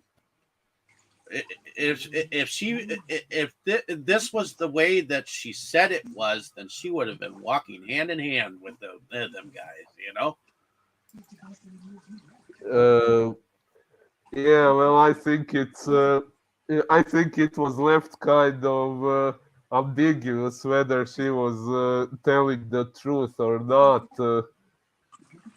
And one thing I will say took me off guard in that scene when I was watching it for the first time was her incestuous tendencies towards Hamlet. I did kind of expect her to turn out to be bad because I somewhat remember something like that happening in Shakespeare's Hamlet, but I think it wasn't quite like that. I don't remember exactly what it was, but I think the mother there was also turned out to be bad in some way, but not like this from what I remember. So that was kind of surprising. Well, she's very confusing because you don't know. Okay, when we see her at the beginning, it seems like she really loves the father Y- and yeah, the yeah. and everything. Then you see her in this situation, and she's proclaiming her love for the brother of the brother, and that and denouncing how she felt about the father, and I think so the this is problem this is is that this is even from confusing him afar, even more because it's like, which way is it? Is she putting out an act? Was she putting out an act when he was a kid, or is she putting out an act now? You well, know? and there was no real connection or showing to the audience whether she had any feelings of positivity towards the brother to begin with, except for I mean, there was no showing that she had those kind of feelings at all towards the brother, and I think there should have been. I think there should have been Mm, at least something yeah. to somewhat imply that it could have been the other way, but maybe that was the filmmaker's intent, that it was like a what the fuck moment, like yeah, dude, you're not going to be able to turn your mother the way you thought you were, you know. And the fact that she does make those sexual advances on her makes it seem like she's desperate for him to love her, or keep loving her in some aspect, even after like all this shit that she's just unloaded on him, you know. But it ain't fucking happening. I mean, it's already been stuck in his mind for many years that he was gonna rescue her, and now she's telling him, "Oh, she was playing along because uh, she was part of it, part of getting his father to get killed." So, and now, and he will not kill a woman, no matter what, you know. So he leaves her be. But he goes over and kills. At first, I thought he had actually stabbed the husband, Killed the but it father. was actually the son. Yeah. Yeah, me At too. first, I thought Me too. at first I thought he went and killed the father, but it turns out it was the son. And his heart was completely gone.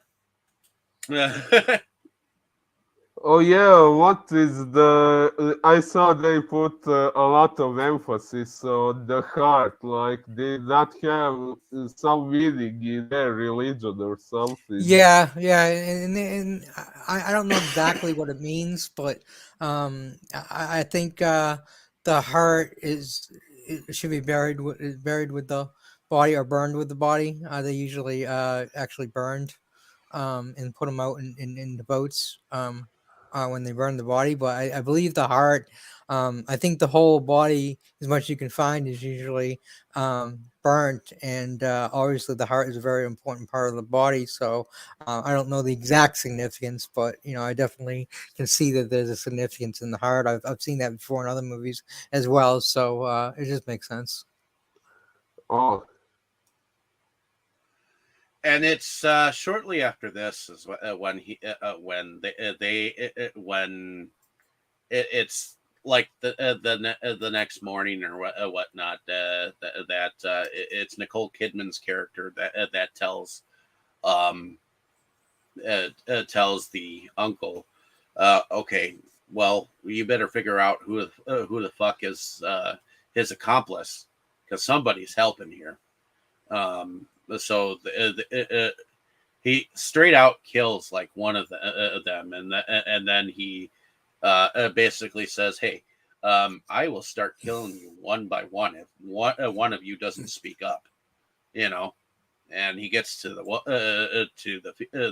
female, his female Olga, and I think that about that time is when he calls out, "Hey, if you want his heart, you let her go."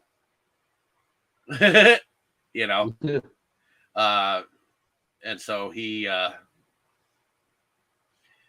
brings down the heart, gives him the bag, and actually he does have kind of a fight before he does this. He like kills off like quite a few men before getting down there to give him the bag, and he literally tells him once he's got him all like um tied up and shit, and between two men, that you don't know whether that is the heart of your son or the heart of something that I just killed 2 days ago. you Oh know, yeah. which I think it was that baby wolf or whatever, hyena or whatever the fuck that was, Um, that he was yeah. howling with or whatever. Yeah. Why would he kill an innocent animal? Well, I would say because he is resilient and he'd rather not have him have the heart. So he takes him down to like this barn like thingy. I call it like a barn because it's got like hay inside, and he hangs him up, and he's basically beating the pulp out of him. Um, and he's saying, "Tell me where the heart is." You know, he's he's basically, you know, trying to get him to tell him where he put the heart, because he knows it's not like the real heart. But he gets tired of doing that, I think, and he wait, what wasn't there something that was needed to be done? That's right, the funeral. Uh, the, uh, Oh. the funeral for the son. He goes and does that, right? Oh yeah. Yeah. That I think that's when he notices the heart is missing. Or um, or does he no, notice before? I'm not sure. it's before, because he notices when he finds the son's body. He's like, "Where's the heart? The heart, Oh heart." yeah, yeah, Yeah, but yeah. he goes off, I think, to take and like get a virgin and like have his other son cut an animal for its blood to put like inside the ship, or something to the effect of, this is a Viking funeral. Normally they burn the body with a virgin, and normally they set it afire. Normally you see Viking funerals on water, where they take a boat and they burn the body on a boat or in a boat. Well, this one seemed to be on land. They didn't seem to have it in water at Waste all. of good virgins too. Yeah, I know, but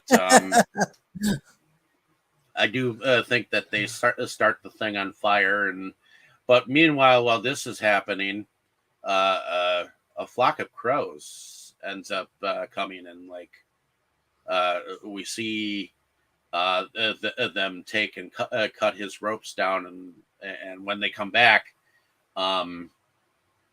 he's entirely missing from there, and we see a horse being ridden with him on it, and as the camera like goes around towards the front, you see that it is Olga, but it's not Olga. She's got like shit in her eyes, and she looks like she's like some fucking hellion, and I think that's supposed to like instigate like she's like his Valkyrie, and they don't exactly show any wings at that moment, but it's like he's like in the place between heaven and hell right now, and when he wakes up, he's like in this like hot bog looking thing. So, Well, yeah, she used her magic to save him. mhm. That's where the ravens came out too. The ravens, when they opened the door to get him, the murder of ravens flew out. Yep. And we also kind of skated over the whole fact that after that game, um, he actually said that he could have Olga, the brother, because the father found her not willing enough. Actually, I did mention it. I did talk about it. You did talk I about said it, it Yeah. but we kind of skated over the lovemaking scene. I I thought she was fucking hot, but Yeah, she was hot. um, but in any case, and I Well, had we were actually actually seen just that. I'd actually seen that actress in the movie she was in before this. I believe it was The Last Night in Soho, and I thought she was pretty good in that too. it's the first time I've seen her that I know of. She was the voice of Brea in the Dark Crystal: The Age of Resistance. Who? The television series that they did on the Dark Crystal on Amazon, if you've ever seen that. So, um, and yeah, but in any case, uh, so they also have a small love like love making scene here, and then I think the next moment I remember is that they're actually on a boat, and it looks like they're uh, gonna be, taking off and getting away from the fucking place. And she tells him, and he has like a dream about what she tells him about, like before she tells him about it. Like he has a dream about his his kids, in that fucking tree that they keep showing that tree that family tree. But she basically tells him she's pregnant with his kid, and he says, "Well, there's going to be two of them, Yeah. But he's going to go back, and she doesn't want him to, but he's Yeah, and got this is to. where she has tears in her eyes because she wants him to stay there, and he basically he jumps off the ship and swims back to the shore, and yeah, um, it like Philip said, it's not the happy ending we wanted, but to me, like I said, it makes sense, and again, it makes more sense than to do that than have the happy ending, because it would have gone against who he was. Well, As a person. uh, in my opinion, it does make sense that he went back to fight, but I mean, he just had him kill the uncle without him also dying in the fight. Like, I Well, yeah, I kind of like that it was kind of a stalemate, because then it was kind of like almost like a fairy tale legend, kind of like a folklore thing, like both men died on the a mountain. fairy tale. Fairy tales always fairy tales run and they live happily ever after. So I wouldn't Not the say it's a fairy fairy tales tale. that happen nowadays. All the fairy tales nowadays end in destruction these days. like If you say which so. one? Like which one? Dark fairy tales. Once upon a time, just to say a few. uh, Um, but the Riddle. television show it definitely it takes the fairy tales and fucks them up for you, or the musical Into the Woods, that fucks up some of the fairy tales for you. But in any case, so he goes back, and I love What about the fact. what was that? What was that show where he's where there was like murders and stuff or Grimm. robberies and things, and they used fannies? Grimm. No, and they used no, no, no, no, no, no. You gotta say it again. But Grimm was a pretty good series. Right, but again, nothing to do with what I'm talking about because I said murder, and they used fairy tales within the murder. You know, like there was the guy from Vampire Diaries, the Stefan. He played and he was a thief and a murderer, and he was like that was like a Little Red Riding Hood story. And you know they all the stories intertwined with each other. There was 2 seasons of it. He was actually in the second season too, even though he played a different character because each season was separate. Not like the first season. So they just told stories that intertwined with each other in each season. I can't think of the name of the show, but yeah, that was really interesting. I like Tell that me a one. story. Yeah, now Grimm is based on the Brothers Grimm stories, fairy tales that were not happy ending stories at all. The Brothers Grimm one definitely not. That's where the name Grimm comes from, and that's a completely different type of story, and that was awesome. I loved that show. You're talking about Tell Me a Story. That that sounds like the right thing. Yeah, Sounds like it. an anthology series featuring beloved fairy tales interweaving into a subversive tale of love, lost, greed, revenge, and murder. Sounds about right. Yep, that was Paul Wesley. So, but yeah, things of that. See, the fairy tales that they spin nowadays end darkly.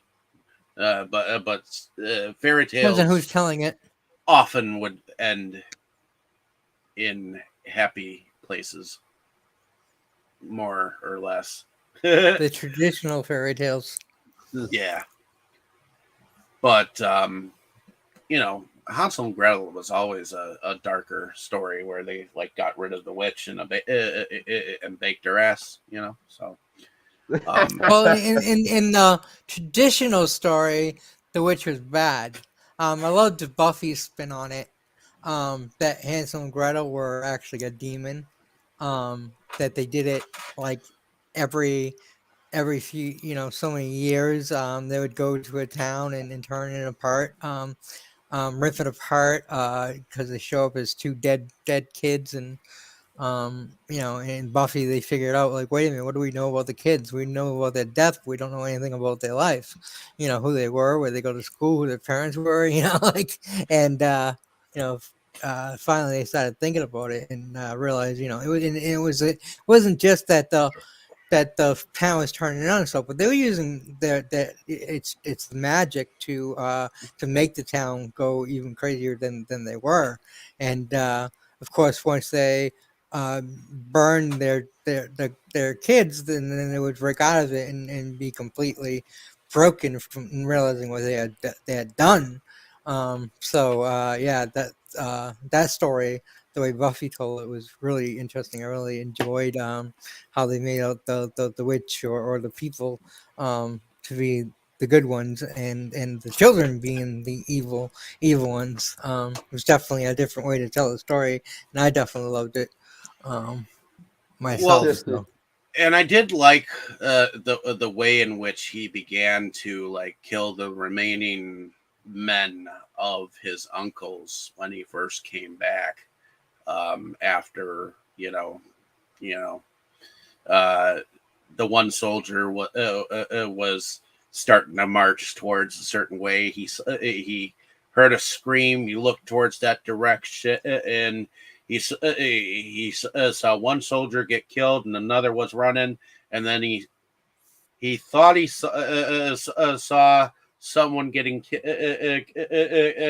and he turned around, and there he fucking was, and that this same soldier is the one that got his nose cut off. And there was a moment that I heard Tammy like go ew, you know, where he stuck the sword in and then all the way through.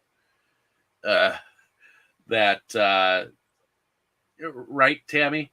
You were like ew. Yes. Tammy's such a girl. No, sometimes things are sometimes they're like, oh, okay. Yeah, you're such a girl. But in any case, that was a cool moment, I thought. But he then I think ultimately confronts his mother, but he first gets confronted by the. Yeah, Well, actually, she slashes him a couple of times, and yeah, then his kid brother. he kills his mother, and then his kid brother stabs him. Yeah, but multiple times. she slashed him a couple of times too. Yeah, You know? and then of course his brother stabs him a few times. He doesn't seem to be phased by it, but yeah, he is stabbed by the brother, and then he kills him. Well, and I do like this moment where um, the uncle comes in and drags the bodies, and he's like, "I'll meet you at the gates of hell," because evidently there is a whenever they refer to a place called the gates of hell, it means a portal to what they consider the underworld. You know. Um, Yeah, actually, this hell is spelled HEL without double L, like the word we usually know. Yeah. But he says, I'll meet you there. So they do. And it's basically this area where lava is just flowing. And before he even gets there, I think it shows that this volcano is actually erupting, anyways. So whatever's happening, nature is actually running its course as well, you know? So it's like the end of this, like, particular part of land too, like even if they survive this fight, you know, kind of reminds me of like the Revenge of the Sith ending just a little bit, where they're fighting in the fire shit. Just a tad bit. Actually, it reminds of the Lion King War. A little bit there too. But I did not expect that particular ending. Like when he, I was expecting something. I wasn't expecting both of them to die. At the same fucking time. I mean, he sticks his sword in him. He cuts his head off, and then his body just. Actually, I kind of did expect it because I noticed the story had similarities with Shakespeare's Hamlet, which I knew ended badly. And at first I thought that this was based on Hamlet. Later on, I found out that Hamlet was also based on the legend that this was based on.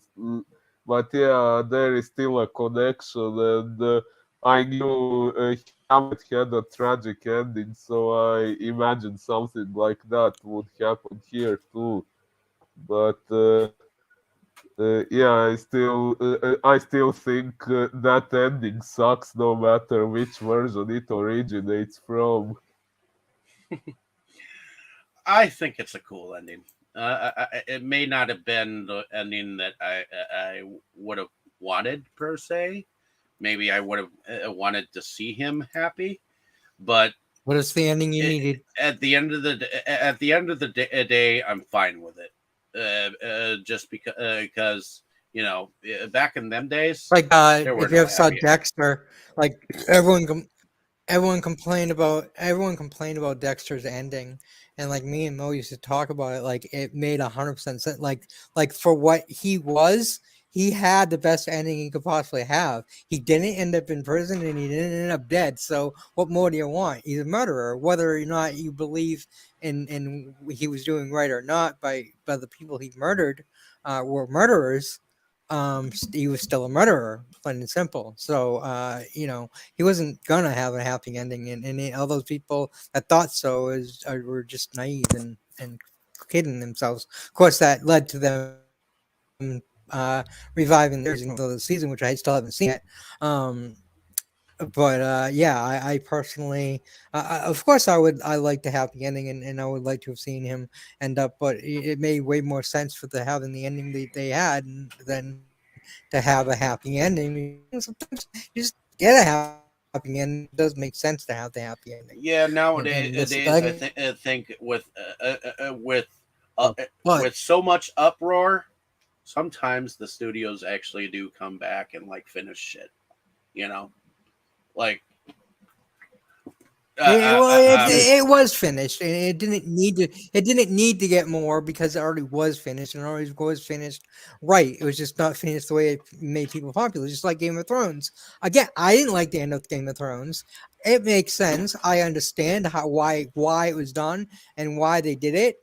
That still doesn't mean I like it, but I understand it. And yeah, that's another one that had a huge uproar. And I will definitely. the ending definitely did feel rushed.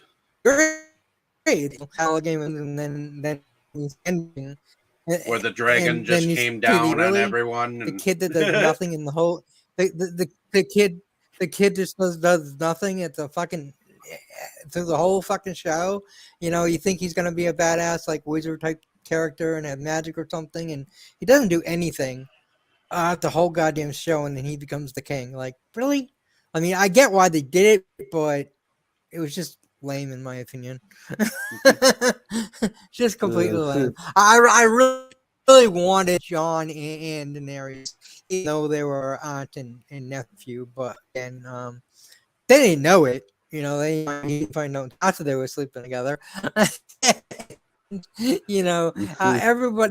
Everybody's sleeping after people found out they were related because it just. I guess if you don't really know, it's I don't know. It's okay, I guess. Anyways, we wouldn't have so gotten yeah, Peter that's how I wanted it Dinklage. to end. We wouldn't have gotten Peter Dinklage as much as we would have if not for Game of Thrones. So, but in any I'm case, sorry. What are you saying? Oh, Peter Dinklage, you cut out. I said we wouldn't have gotten Peter Dinklage as much as we would have if not for his role on Game of Thrones. I don't think so. I think he became a fan favorite of the show for some people because he did things like Knights of He was an awesome Badassdom. fucking character. He was in He was Cyrano. one of the best characters. Oh yeah, I think so. But I know. I saw him in his. that is one show that Tammy and I binged and watched like and finished. So I'm glad that we actually watched all of that. Aren't you, Tammy? Yes. Especially since you first got your first glimpse of Aquaman in there. Yeah. Oh, there we go again.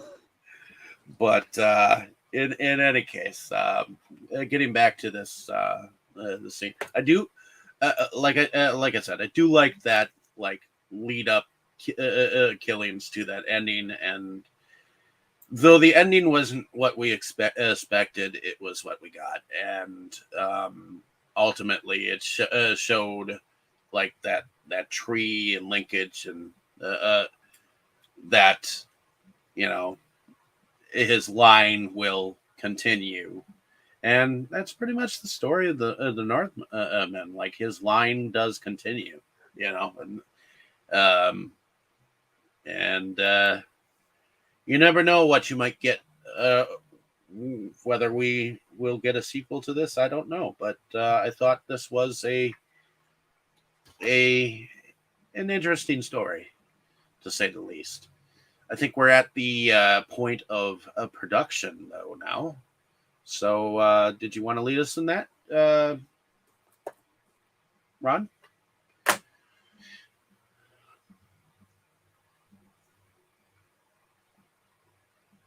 Oh. Hello. I'm Or I sorry. can.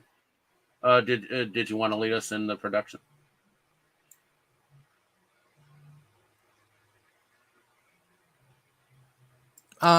Yeah, like besides yeah, the whole production itself was well done, and the cinematography for the fight ones that I already mentioned earlier.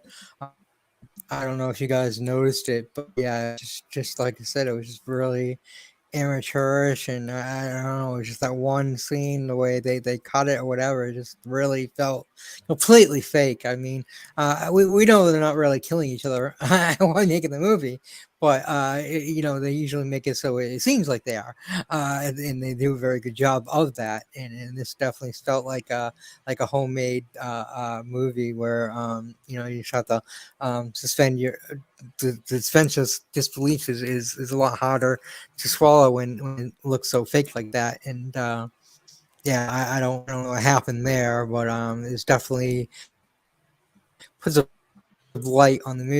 It was still awesome, and like I said, the rest of it was good. There's just that one quick scene that definitely, and I'm not a fan of. But other than that, it was very good, and like I said, I don't know how accurate it was as far as costumes, but it looked accurate. It looked pretty accurate, except they didn't really have too much of the Viking helmets that we're used to seeing. Too much. But yeah, other than that, there wasn't too much scenes. A little bit. Just difficult. Still, overall, it was a great story, and axes and actually throwing axes is a favorite pastime of Vikings and of descendants of there was wrestlers that did this. They were like showing this thing, and they went to a place where a bunch of them got together, and they were all throwing axes and stuff, and Well, they I had thought this it was other cool. tag team.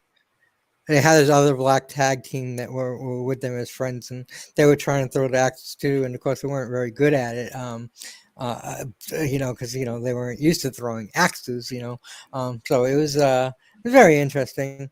Like I said, I love all kinds of Viking stories. That tag team I enjoyed as well. And the good thing about that tag team, not to go off on a tangent again, but his name was Iva, and that's my grandfather's name, was Iva. Very Swedish name, Norwegian name. So yeah. Okay. Um, what about you, Boris? What did you think about the production? Actually, I think the production is really good. They definitely put a lot of effort and budget into it. The effects were great wherever they were needed. The family tree that we already mentioned, the gore where it was needed, the undead creature and all that. It was all well done. Maybe one thing I kind of didn't like about the production were some scenes being a little too noisy, like when people were producing weird noises and stuff. Okay, maybe that's how it was back then with their rituals or whatever they were doing. So maybe it's historically accurate. So maybe I shouldn't complain about it, but at moments it did feel kind of jarring to listen to, but okay. Okay. Is that pretty much it for you then, at least on production? I think so, yeah. Alrighty. What about you, Tammy? What did you think about the production? I thought it was pretty decent. I mean, it seemed to go with the time. The scenery. I thought some of the scenery was really awesome though for where they filmed it. The background scenery. Yeah. Um, um, and the wardrobe and everything. It seemed like it all fit. So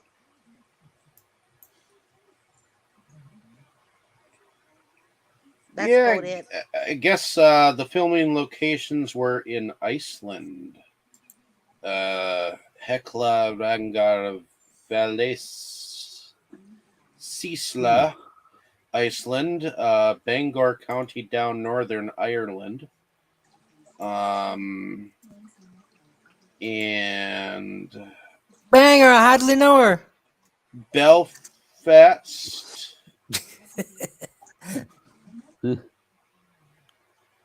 and yeah, pretty much Iceland and North Ireland. So, but yeah, um, I is mean, I that pretty much it? particularly like when they were in that like warm like pool or whatever that they were in, and in the background you had that um waterfall coming down. That like just looked so cool. Yeah, That that looked scene. cool. That looked cool.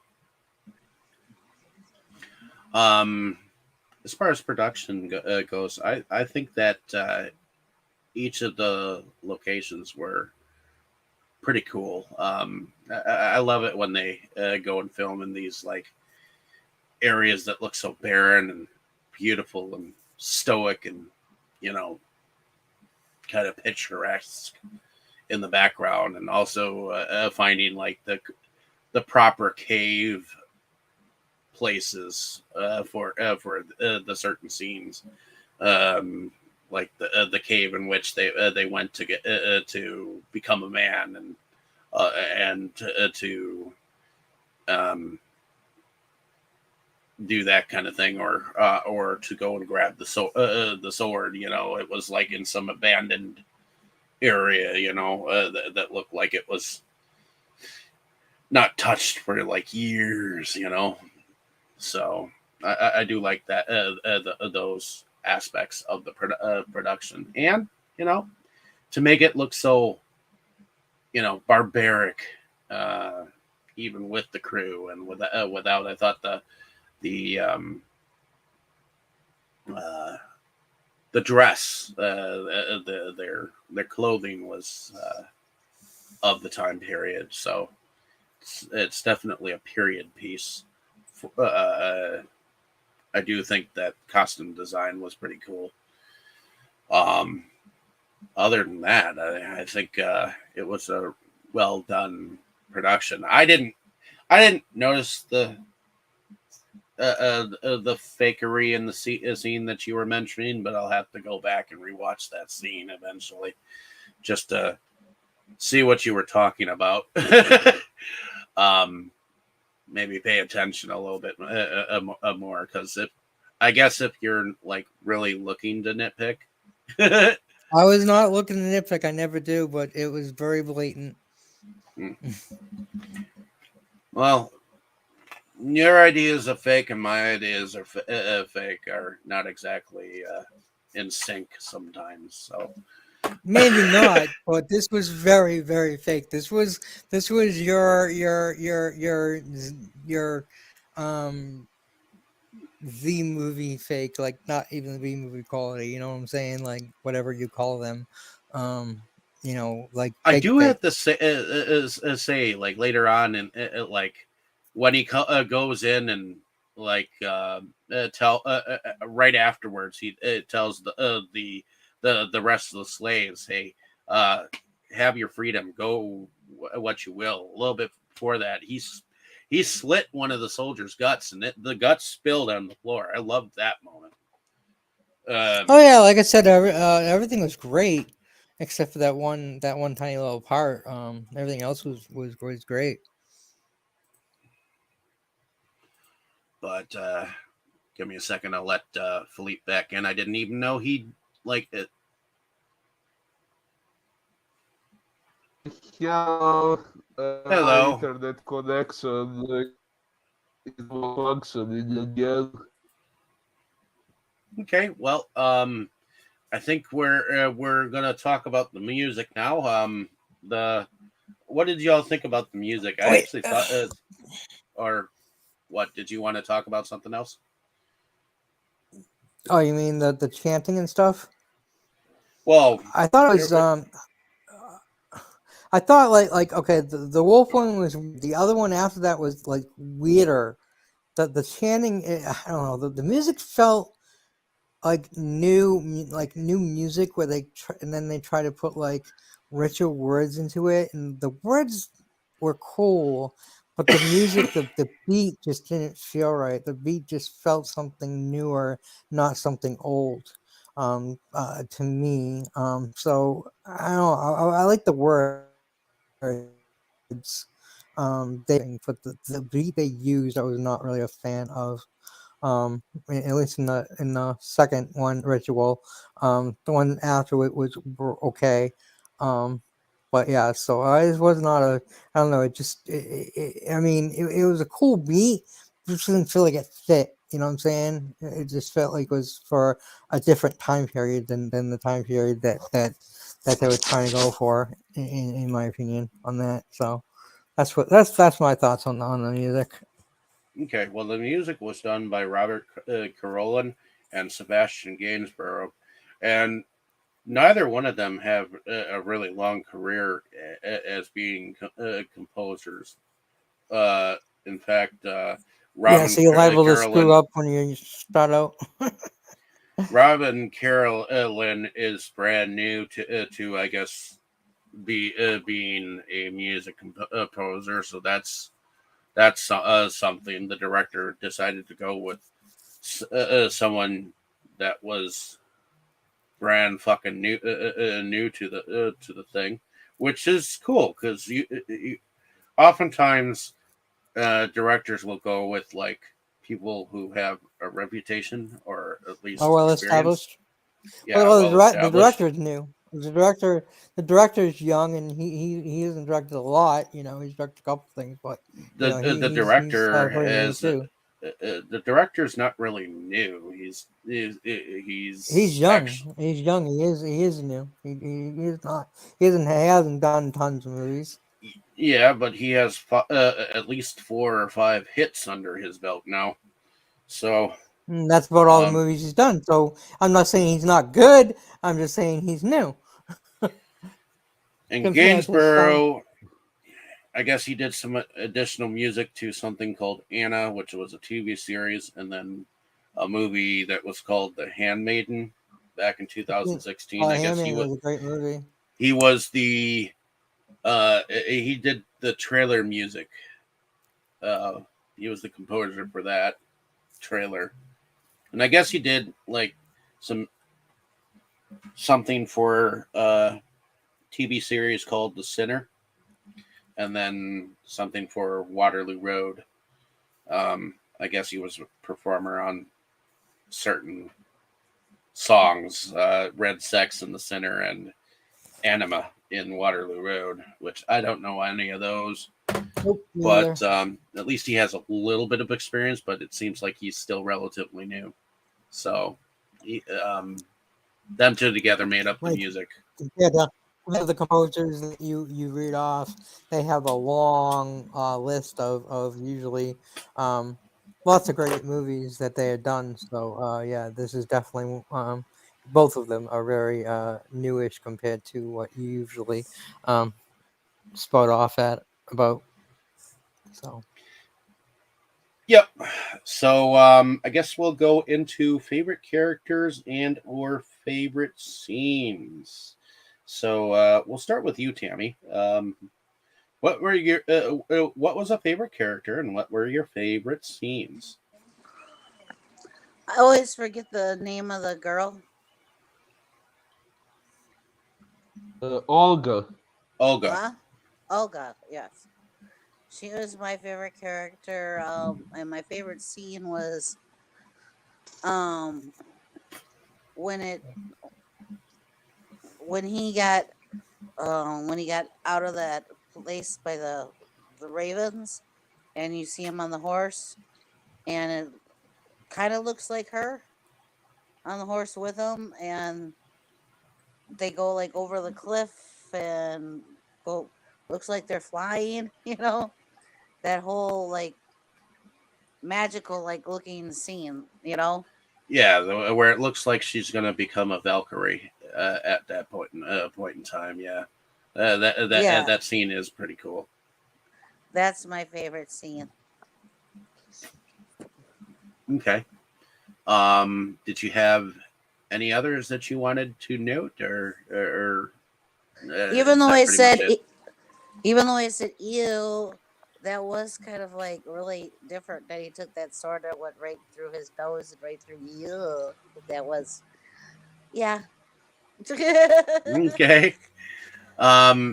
What about you, Boris? Favorite characters and/or favorite scene or scenes?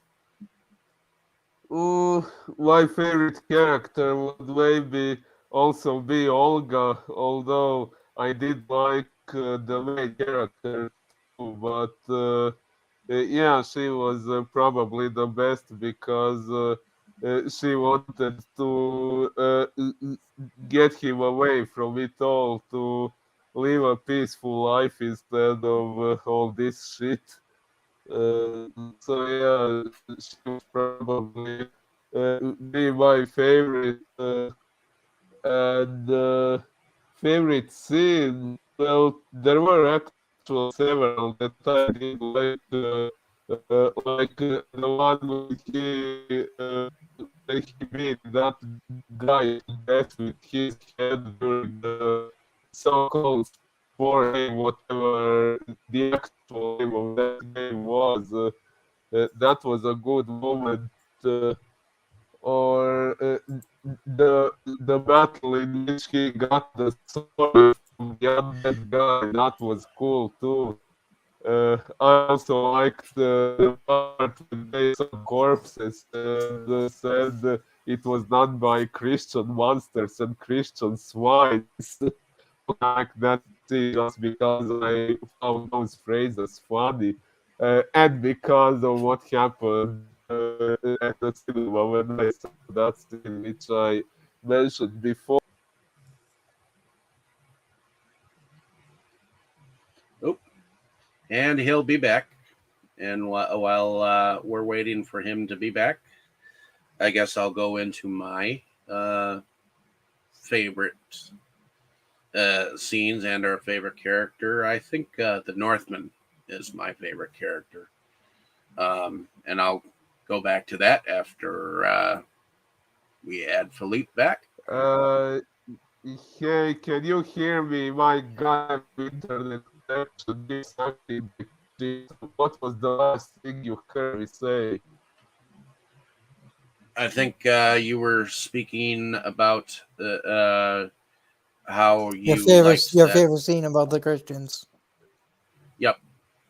Uh, oh yeah, that was another favorite thing, but mainly because I found those phrases hilarious, as it reminds me of what happened at the cinema. I mentioned before in this edition.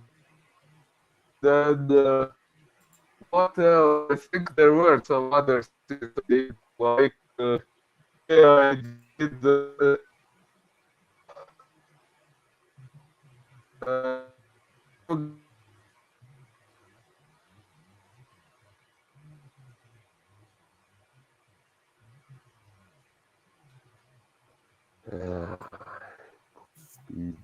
song. Okay. Speak again.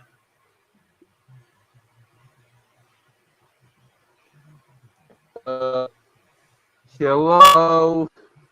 Yeah, we can hear you. Ow! Jesus fuck! He'll Yo, people fucking be back. the dead in the cemetery down the street fucking heard you. What the fuck? That was loud as fuck. All right. Sorry Hold for the on. swears there, but Jesus. That hurt my eardrums. They made jump fucking mile too. All right, let's try adding him again. Oh. Hello. I think. Okay. Well, I'm gonna kick you, brother, and then you can come back because your internet is malfunctioning. You talking to me? Not you, him. No, because my internet's not fucking being great today either. Well, in any case, going back to my favorites, I think one of my favorite scenes is the whole him going and grabbing the swords scene. That's one of my favorites.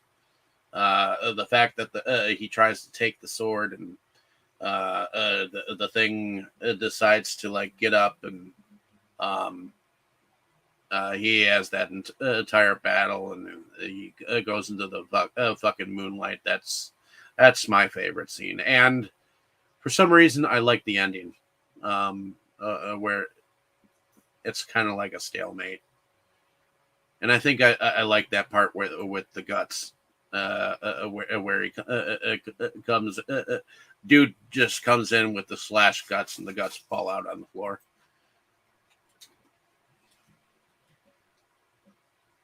But now we'll check out your audio, Boris. So, did you want to finish there? Are you still here?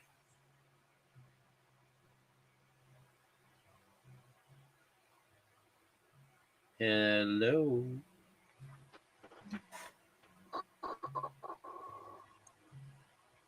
Hey, Boris, are you there?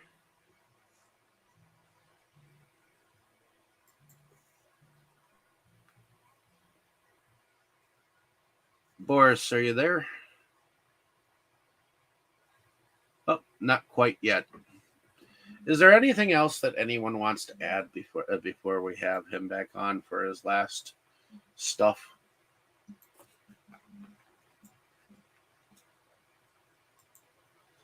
I do like that whole like ending too, where we see him actually fly up on the Valkyrie too. Hello. Hello. Can you hear me now? Yes, we Hello. can. Okay, I hope it stays that way because I'm getting fucking pissed off at this bullshit. But why don't you finish up there, Boris? Uh, about my favorite scenes. Okay, I mentioned some of them. Another one that would have been my favorite scene would have probably been the final confrontation with the uncle if it hadn't ended the way it did. And I did not like the scene when we got the twist with the mother. That was terrifying, but it was quite shocking. It's one of the most surprising moments in the whole movie that really made me go, "What the fuck?" So for the shock of that one of my favorites too. And yeah, I guess Are you that would talking be about it. when the mother smooched her son? Yeah, the whole conversation that happened before that. Ah. Yeah, like I said, of course, it was terrible, but it was at least for me the only scene with some shock value, which I found quite intriguing. And I also think that okay, I'm not sure how it was in the original legend that this was based on. I think they didn't do it that way in Hamlet, so yeah, maybe this is an improvisation they did that didn't in any previous version, which was quite interesting. Okay. And on that note, did anyone else have anything else to add? And was that the end of your Yeah. How about favorites? I'll go and I'll talk about my favorite scenes now since you skipped me again. Sure. Oh, we skipped the host. Uh, yeah, I know, huh? Um, so my favorite scene, I have to agree with Tammy's scene is when she becomes a Valkyrie, and I don't know, he had a dream of it, and then I don't know. It seems like there was one part when right before she tells the children, she's saying something about telling him the truth and stuff, and I'm thinking like maybe she definitely was witch and had magic, but maybe she was a Valkyrie. That would be a kind of a different twist on it that she was actually a Valkyrie.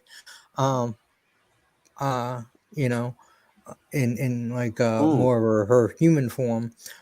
So that's just an interesting thought that I thought of. Um, and but my favorite scene other than that is when he saves his brother. The way he blocks it and then goes after him, and it's just so brutal the way he just kills him. Like I said, it was such passion that he protects him more than just protecting just some random boy. He's protecting his brother, and like I said, no one knows that except for him. But yeah, I really like that. I really like that scene. Yeah, it's So kind of an irony that first he saved him, then he had to kill and then him. he killed him. I was thinking the same thing myself. Yeah. But yeah, that's my favorite scenes, and my favorite character is Olga. I don't know. She's just I just like her character. Um, Besides the fact that she's hot, but I like her character. Um, I like I just like everything about her. Um, and yeah, I mean, I do like Northman too. He's a very interesting character. Not I wouldn't say he's a good guy. He's not. I mean, he did some bad things. Mm, It means to an end, but yeah, he was definitely had done some bad things, and also I like the character, but overall I like her more. She's my favorite character, so yeah. Okay. And I think that's pretty much it, ladies and gentlemen. So hopefully you enjoyed our discussion on The Northman. It is probably the newest movie that we've done on the show so far. Um, and I'm glad that we were able to talk Well, we about it almost did because it one, but it was a was good so movie. we almost did one, but it was so new, it wasn't even out yet. It wasn't even out on video yet, so for us to get. Which one was that one, by yeah. the way? It was the one Philip wanted to do, the Santa Claus one. Oh yeah, the Last year. Oh, violent. Violent Night. Oh, Yeah, yeah. Violent Night. It was too new. So Yeah, we do have to do that one of these days. I mean, I don't think we have to wait to Christmas, but um, I, yeah, if you guys are in for that one, I wouldn't mind. I wouldn't mind doing that one again. It was entertaining, do but it again. We haven't done it yet. well, I watched it, um, so that's We've what I mean. watched it, but we haven't done it. I know, but let us know down in the comments what y'all thought of our discussion, and definitely go out and see the movie if you have not. It's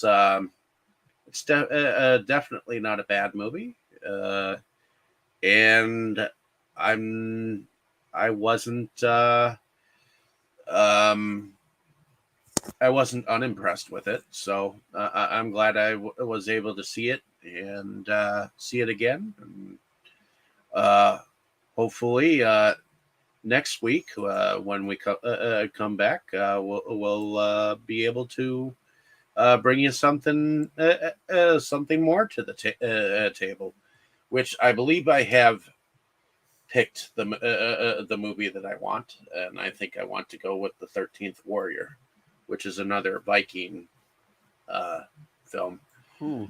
that I like. And it From stars Antonio. 1999. It stars Antonio Banderas, among others. A lot of them I can't remember the names for, but Antonio Banderas was like the name that comes to mind when I think of that. And that was the first time I'd actually seen him in anything. So, but that being said, like, share, and subscribe. And everyone say good night. Good night, everyone. Good night.